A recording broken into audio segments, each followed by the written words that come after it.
Hello, welcome back to drama tour. Dramas ഇഷ്ടപ്പെടുന്നവരാണ് നിങ്ങളെങ്കിൽ തീർച്ചയായും ഈ ചാനൽ സബ്സ്ക്രൈബ് ചെയ്യുക. മിസ്പ്ലേസ്മെൻറ്റ് എന്ന ചൈനീസ് ഡ്രാമയുടെ സ്റ്റോറി ആയിട്ടാണ് ഞാനിന്ന് വന്നിരിക്കുന്നത്.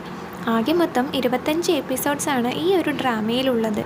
ഷെൻ സി ക്യു, യിൻഹങ് എന്നിവരാണ് ഇതിലെ പ്രധാന കഥാപാത്രങ്ങൾ. അപ്പോൾ കഥ തുടങ്ങിയാലോ? ഡ്രാമയുടെ ഫസ്റ്റ് എപ്പിസോഡ് തുടങ്ങുന്നത് കടലിലെ ഒരു ഷിപ്പ് കാണിച്ചുകൊണ്ടാണ്.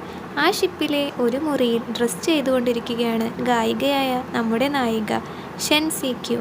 വാതിലിൽ ഒരു മുട്ട് കേട്ട് അവൾ തുറന്നു നോക്കിയപ്പോൾ മുതുകിൽ ഒരു മുറിവുമായി ഒരാൾ വാതിൽക്കൽ കിടക്കുന്നു.